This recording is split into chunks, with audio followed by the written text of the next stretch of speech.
everyone. Welcome to another episode of Taking Up Space in Michelle A. Mirror podcast. Always excited about coming forward, y'all. Today's no different. Today we're going to be speaking to something that came upon me yesterday. I was in the Home Depot parking lot about to go in there and get some stuff from my house. And it occurred to me this thought of what happens when two people feel as if they are right in a situation. And only one person can be victorious. How does God deal with that? How does God determine the one that will be victorious versus the one that will not be victorious? How does that happen? And it took me back to when God came upon Abram and invited Abram into this covenant. This is the beginning of the children of Israel. This is the beginning of the house of Israel. This is the beginning of God's relationship with the seed of Abraham, but which is Abram at the time. And I'm going to read it to you. Genesis chapter 17, verse 1. And when Abram was 19 years old, the Lord appeared unto Abram and said unto him, I am the Almighty God. Walk before me and be blameless. And that stuck with me because being blameless is the key part of it.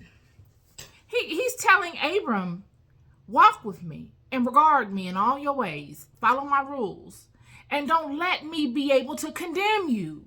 Don't put yourself in a position where you are out of alignment, where you hold yourself in condemnation.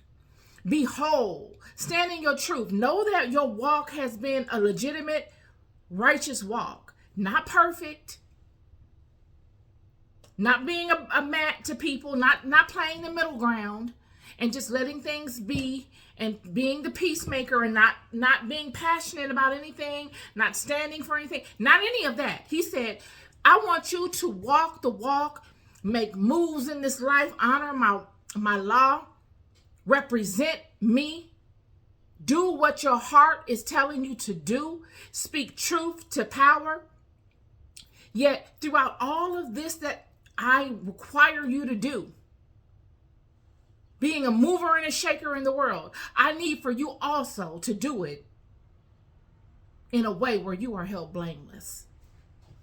And it brought me to what I was pondering in the car in the Home Depot parking lot yesterday. Yesterday morning, about 11 o'clock a.m. Pacific Standard Time. I'm sitting there. I did a video on it. I opened up my phone. I did a video about 2.5 minutes long. And I spoke to what happens when you are enthralled in a situation with someone where one person feels that they're right and the other one feels that they're right. Who is victorious?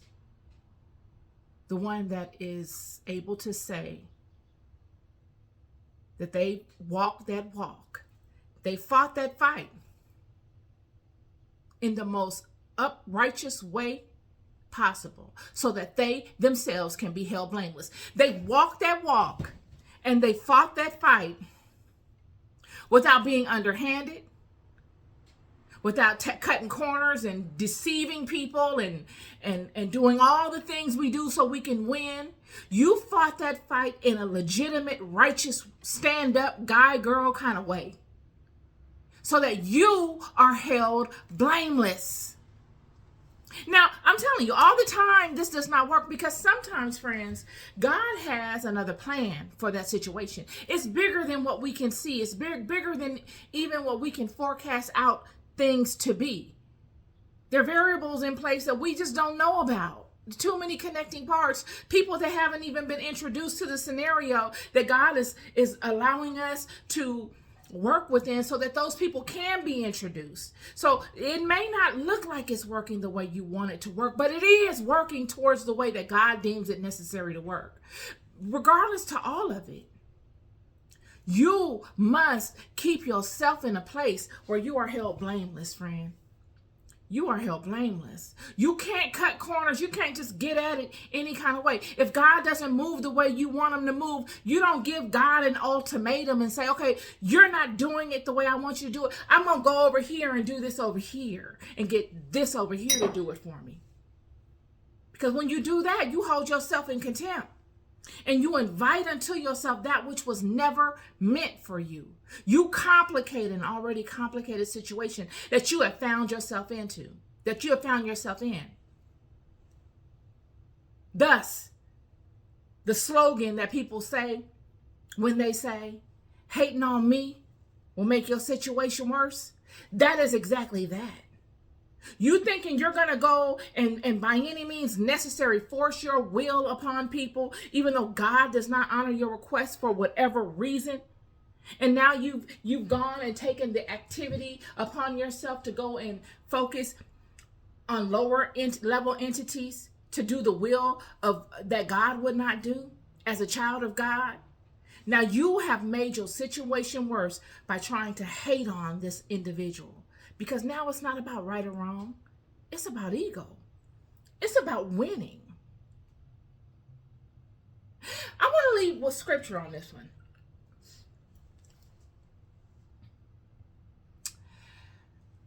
When we look at, many of us want to act like witchcraft, sorcery, all these things don't happen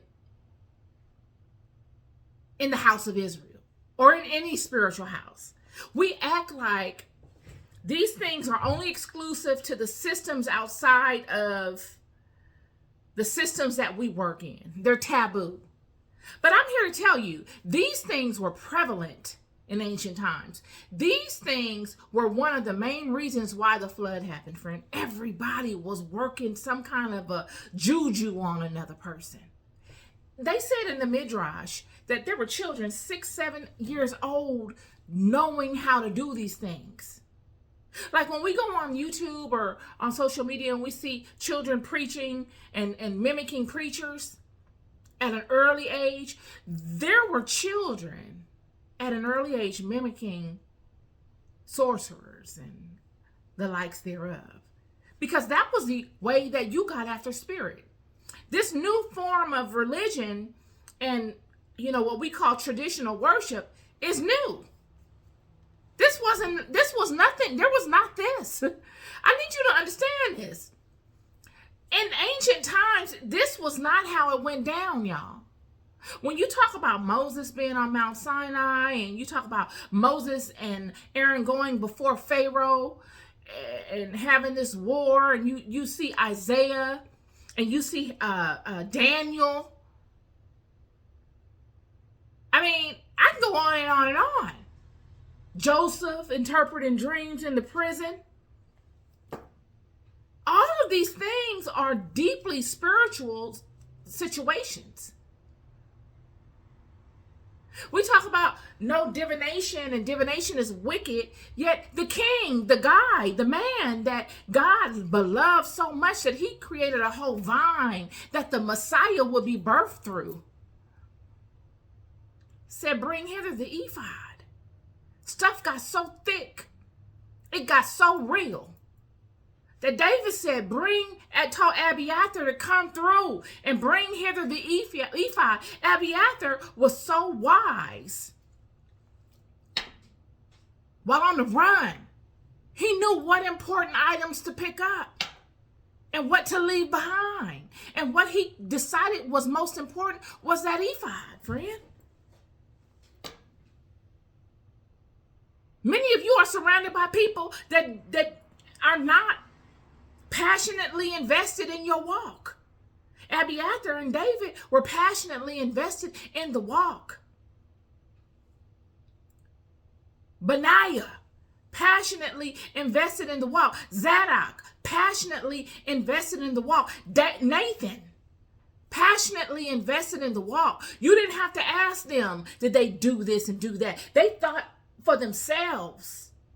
Because it's a culmination, it's a group effort. I'm going to need this ephod just as much as the king is.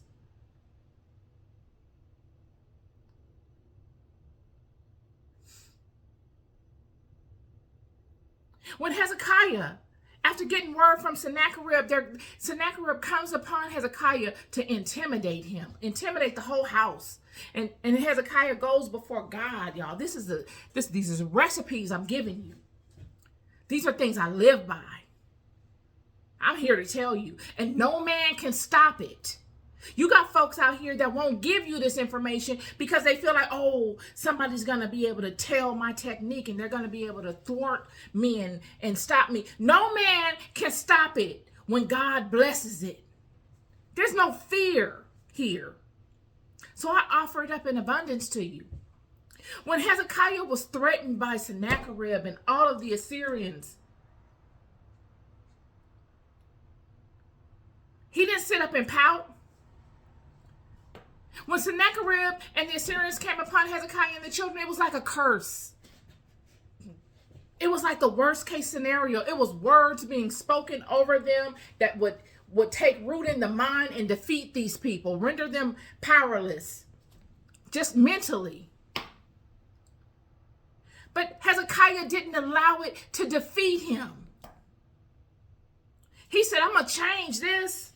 How did he change it? He printed all of them out. He had them all the letters that Sennacherib had written, because they were writing letters and intimidating them.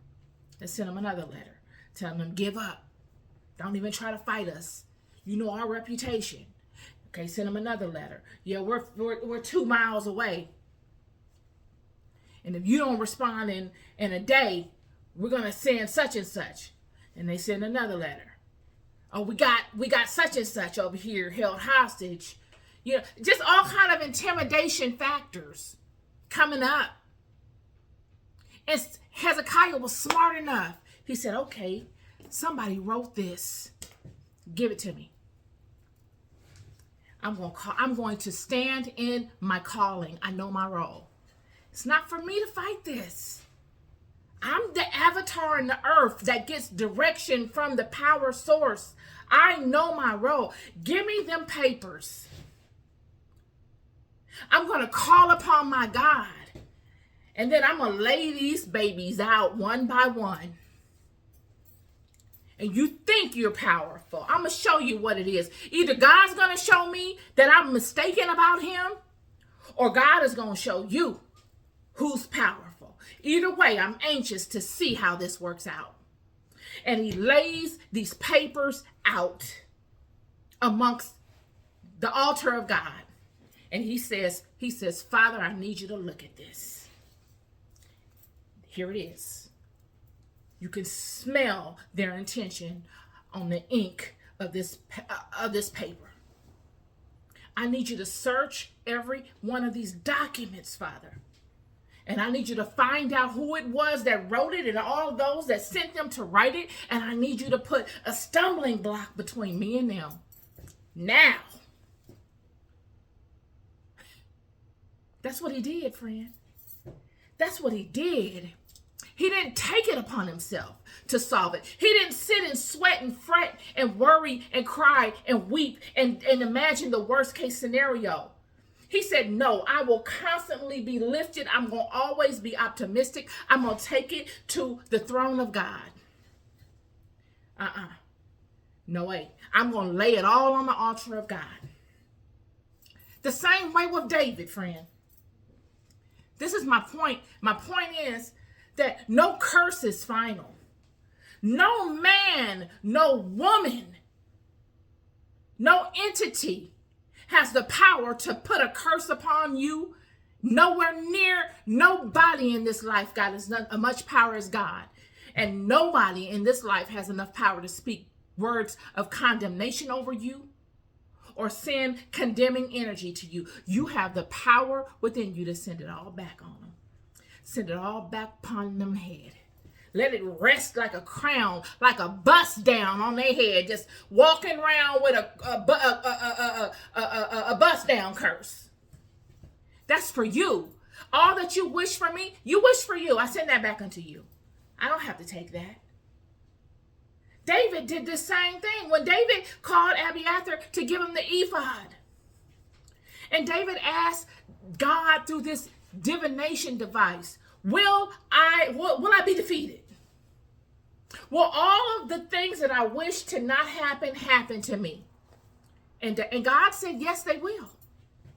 Instead of David sitting there and falling out like Saul or like anybody else and falling backward and putting dust on his face and all that, the king got up and kept it pushing. He said, we got to break up. Okay? We got to go in different directions. Because you know why? He knew something. And this is why I'm telling y'all. I'm here to tell you, you got many people out here that'll preach to you and teach you things off of a hypothetical and what sounds good, but I'm here to tell you. Friend, any form of divination system that gives you a answer to some question you asked it is based upon your current situation. It's not based upon you changing your mind or doing something new. It's based upon what will happen if you continue on doing it the way you're doing it. And David knew this. Hezekiah knew this. This is what separated them. It wasn't that they were courageous and that they knew their role as the vessels of God. It was that they knew different nuances, like Jacob.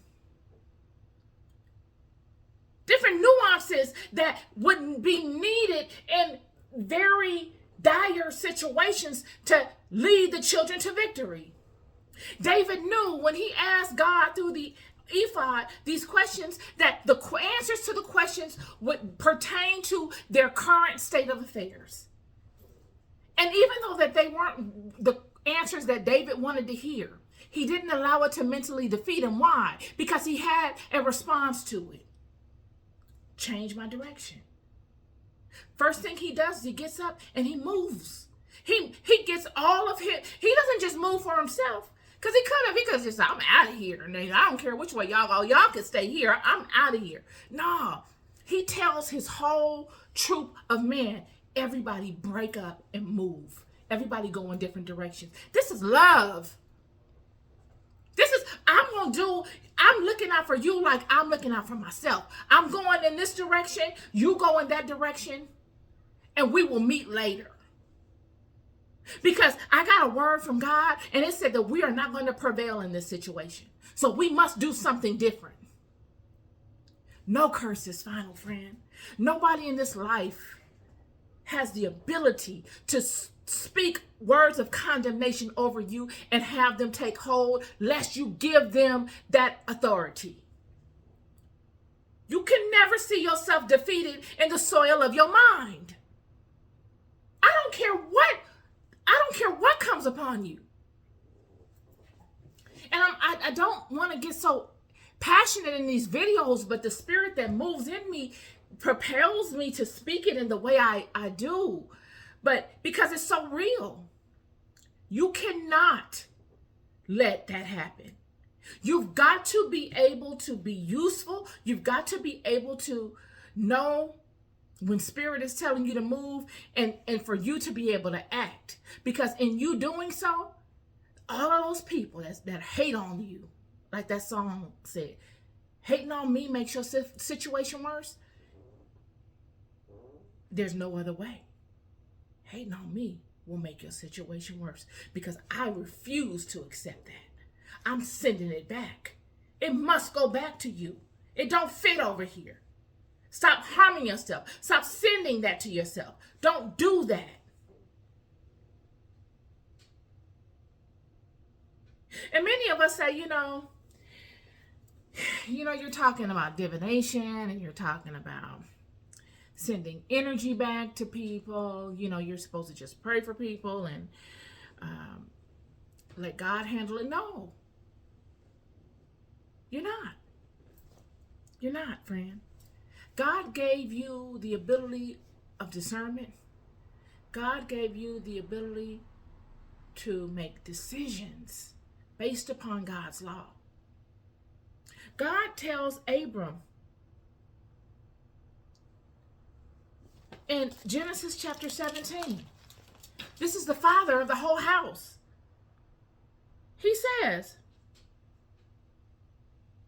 I am the Almighty God, walk before me. Go before me, be my son, and I will be your God. and be blameless. Don't allow me to be able to condemn you. You condemn yourself when you don't set things straight. When someone comes upon you with ignorance of themselves, you are responsible to show those people the error in their ways. Even if it's by you not accepting them doing that. It doesn't mean that you slay them, but you need to allow them to know that they can't come upon you with that. That's self-love, friend. That's showing you love yourself and you respect your God and you honor the house of which you represent.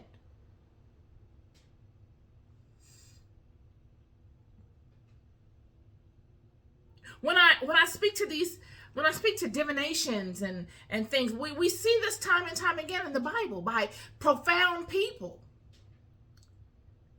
David was God's most beloved. And he is using a divination tool at a vital moment. Where had he not used that tool, would he have been overtaken? Because clearly he didn't know which way to go. And that's why he used it.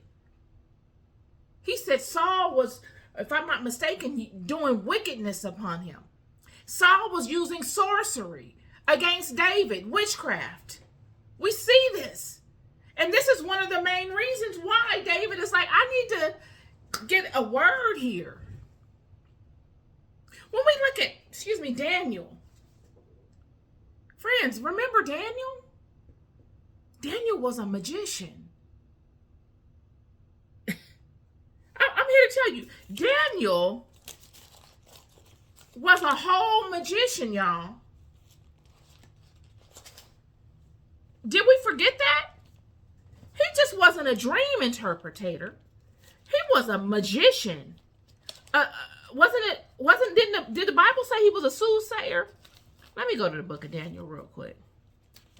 I'm willing to say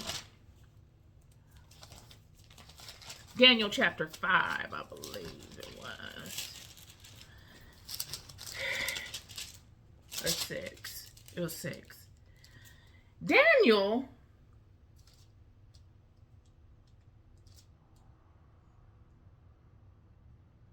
he was a master magician, astrologer, and a soothsayer.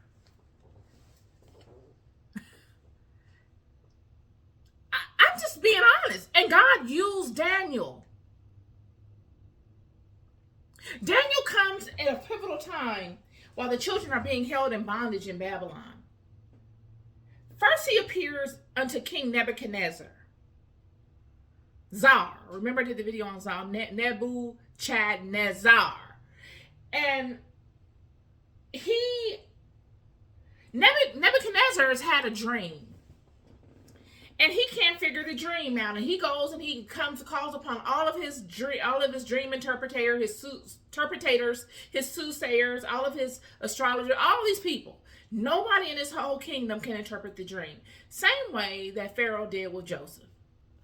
And so Daniel interprets the dream. And Nebuchadnezzar promotes Daniel in his kingdom because he found him so worthy by way of his dream interpretation. And Nebuchadnezzar's son, Belshazzar, now is king. And he has a situation where he sees his hand writing on a wall. Like a real hand writing something on the wall. He's frantic about it. And he calls all of his wise people in his kingdom to interpret this situation. And he can't find anyone in his entire kingdom, again, to be able to interpret this thing. See, one thing synonymous with this house and these children is that they have many spiritual gifts, y'all. Whether it's David, Joseph, Moses, Jacob, Daniel, Ezekiel, we can go on and on and on and on.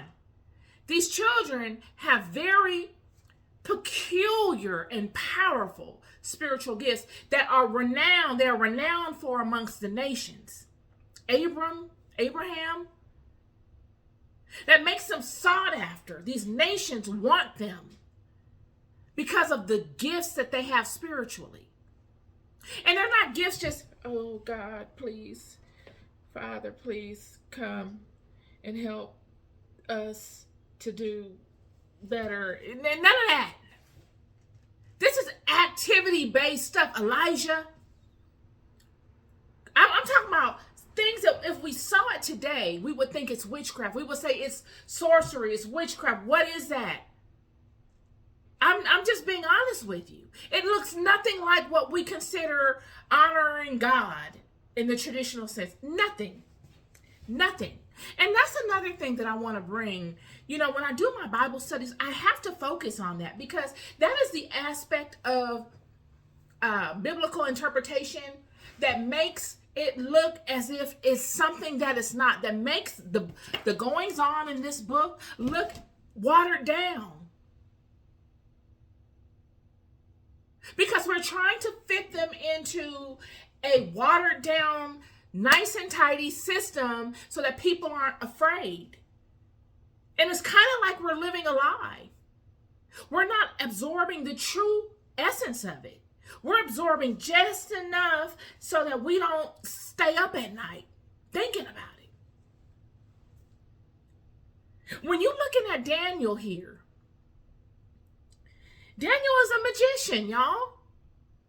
He knows how to work in spirit. He knows how to go directly to the source, not middleman. He knows how to call upon God and bam, he's there. He knows how to see into things by way of aligning to the Spirit of God to equip him with that ability to see that which is not seen. Daniel is called on by Nebuchadnezzar's son because he sees this hand written on a wall, and he needs to understand what it means. Nebuchadnezzar's son didn't even know about Daniel. It will be through word of mouth, through his wife, that he will be introduced to Daniel. Because Daniel is not the type of man that goes around soliciting his services. He don't want to be noticed. He does not want to be noticed.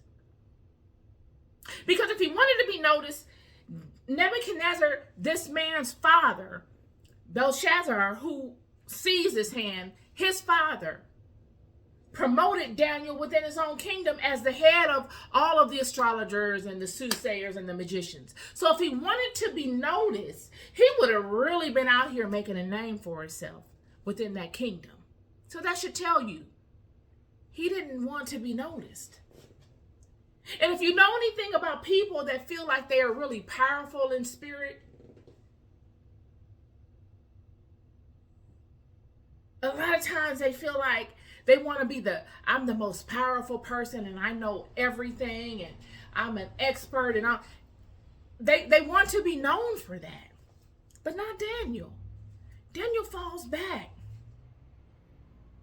He has to be introduced to the situation by word of mouth because people actually know his walk. He has proven himself in a capacity before at a vital time. So the wife of Nebuchadnezzar's son calls upon, tells her husband about Daniel. He calls upon Daniel.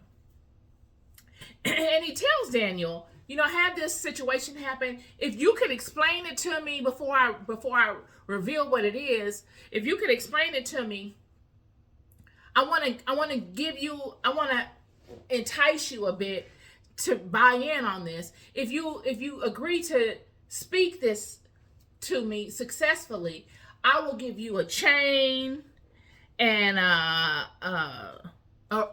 some clothes and all this kind of stuff.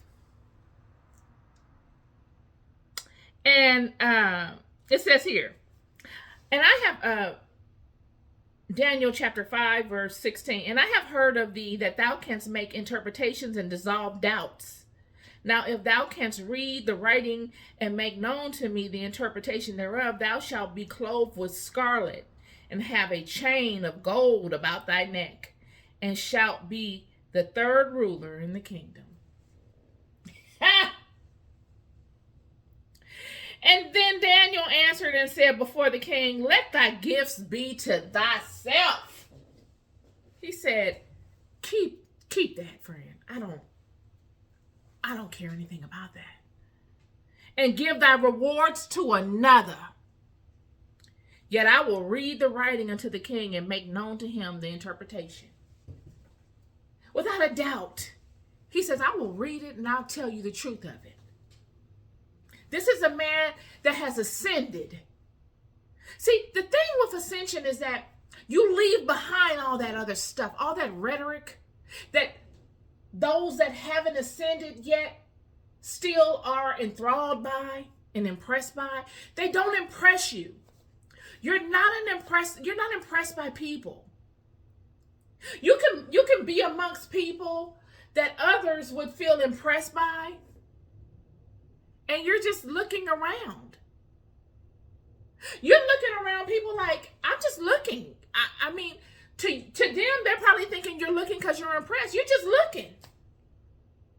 Because you've ascended to a level where it's no difference. You understand at a certain level what matters. Daniel is saying, I don't care about the clothing and the chains.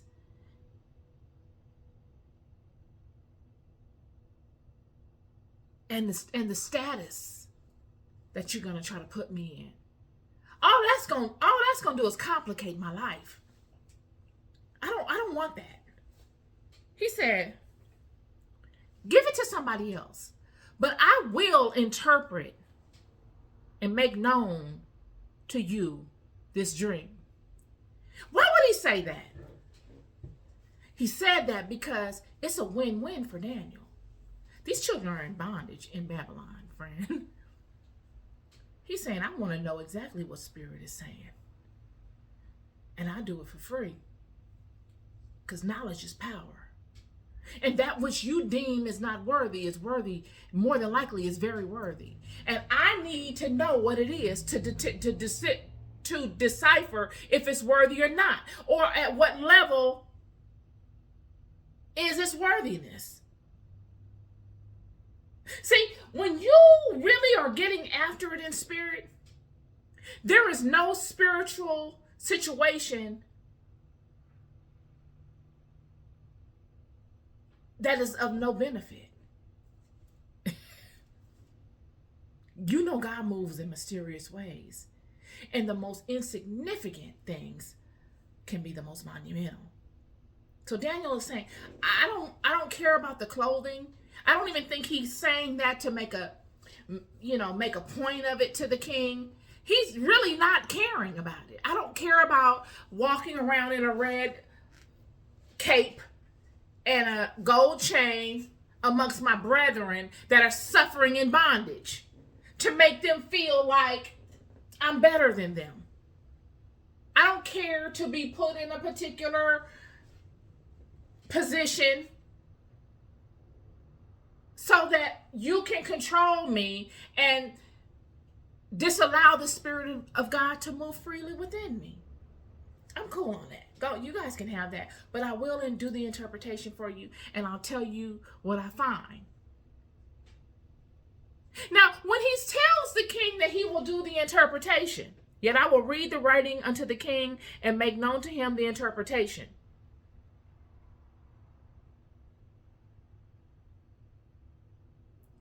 He was confident that he could do it. Friend, when I tell you, at this time, when you come forward and you say you can do something in spirit, you had better be able to do it. This was not the system to be lying in. You don't want that on your jacket. You don't want to be known as that type of person, because a lot of times it's detrimental.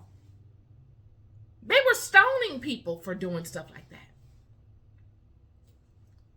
Yet Daniel comes forward and is confident that he can do it. If it's possible to be done, I can do it.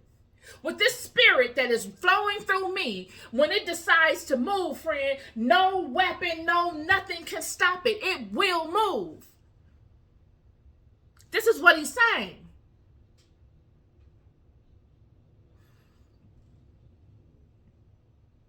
And this is my point that I want to bring to you all. See, all the devils, the genies, the angels, all the kings of this world, and even God know exactly who has the ability to do what in spirit. And a lot of times, they're not the front runners. Daniel is not the front runner. They're the background players. Because when you begin to walk in spirit and you begin to have experiences, monumental experiences with spirit, you notice that background aspect, that hanging out in the cut, that, being out the way kind of thing, is really where it's at. It allows for this power of God and the power of spirit to flow uninterrupted. These entities would lead Daniel to these people. It wasn't that Daniel wanted to be noticed by these people, as most people that have gifts don't. They don't want to be noticed. They do not. But when spirit decides to move, you move. You see it time and time again within the pages of this Bible.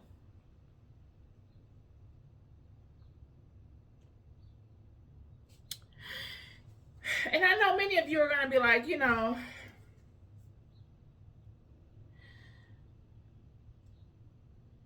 Daniel's a magician. She's saying Daniel's a magician, and she's saying, these tarot cards or these divination systems and all this kind of stuff. She must be into these things, and she's trying to propagate or to put in front of us something that she really enjoys, or that she's trying to justify. No, I'm not trying to justify anything. I'm telling you the facts. You can look into it in whatever Bible you want to look in. All of these things are here for you to see. It's not hidden. But we gloss over these things as if, okay, well, I didn't really see that. We won't speak to that. But they are the foundation of which all of these testimonies that these people experience sprang from. All of them. I'm going to give you an example of what's going on around here, and I'm going to end this. You got two worlds going on. You got two worlds going on. You got the underground world, and you got the honorable world. Okay? Just think of it like that. I don't know how else to say it. You got the underground world and the honorable world. I made some notes of it here.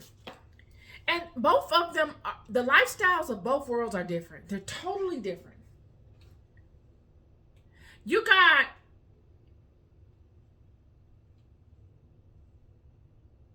the underground world where you got the seedy characters. You know what I mean? Everybody's a potential victim in the underground world. Everybody's sizing everybody up. You can't really trust another person. You could do some things with someone in the underground world, but that person that you're doing something with could turn around and attack you. There's no code, really. There's no honor amongst thieves, basically, in the underground world. Those that deal in the underground world do so because they have to. They don't really have a choice. It's not like they prefer it. You do have some that prefer it because once you get your feet wet in it, you enjoy the rush of it. and you enjoy the chances that you take in dealing with it. You know what I mean? Like, oh, I had a close one yesterday with such and such, but I made it through. Wow, that was a great feeling. I want to keep experiencing that on some level. You got some people that go through that. Then you got some other people that deal in that world because they don't have anything else. They don't have what it takes to come into the world of light and stand in the light and live an honorable and respectful way. They don't know how. Maybe they just grown up in an environment where it was completely underground all along. They just don't know how. But either way, they must accept the risks that come with interacting in that underground world. And there are always risks. Always. Now, those that live honorably don't have the same situations as those that live in the underground world. They have different protections than those that are in the underground world too. They can go to the police and say, such and such has happened, and I need to, get a paper trail, or I need to get this, or I need to get that. They have different levels of protection that those in the underground world don't have. And these protections come with looking into you to make sure you aren't, the problem. A particular type of light is shown upon you when you call upon these forces in the honorable world. A particular type of light. They look into you. They look into who you are to see if you are worthy of their protections. Have you done anything in your past that would deem you just as criminal as those in the underground world that you're complaining about? All these things come in the honorable world. Those of the underground world hide from this particular world. They don't ever want to be around this world. You call upon those entities of this world. You call upon the police. They leaving. They don't want to be around. They take offense to anyone that aligns to this particular world. It's oil and water. Yet, eventually, those of the underground world will get caught, whether by accident, well, all of it is by accident, but whether by one that will hold them accountable directly, or they could just run a red light. They've ran a red light 10 times before, 20 times, 50 times before, but then there'll always be that one time when they get caught.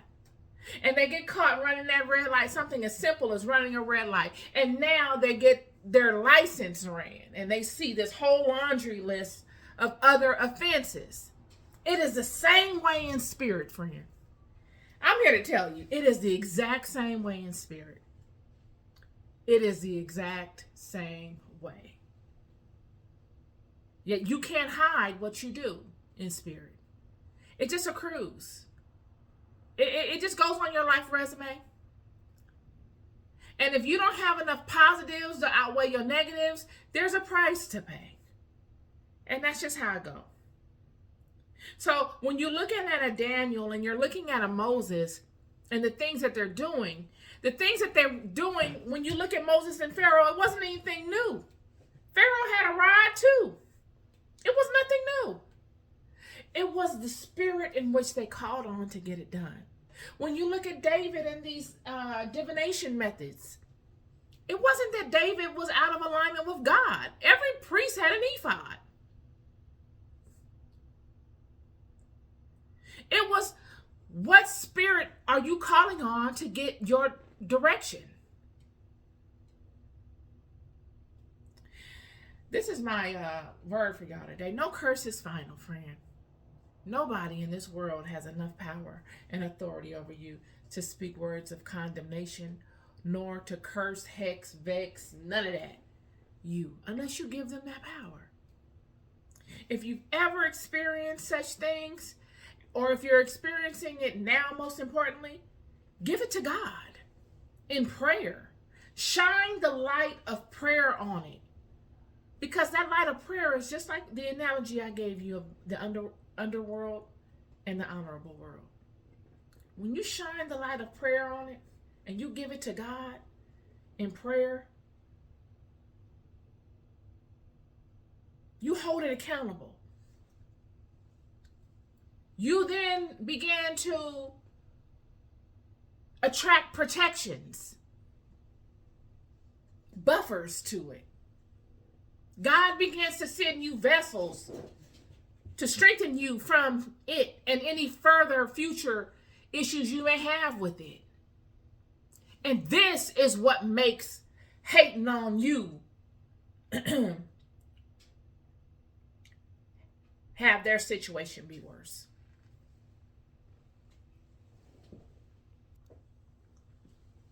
I had to sneeze. Nonetheless, this is what I mean by hating on you will make their situation worse. They can have all the little tricks, have at it. But at the end of the day, hating on you is going to make their situation worse. Stay in alignment. Know you're loved. Don't let nobody play you out of position. You haven't come this far for God to give up on you, friend. You must remember that.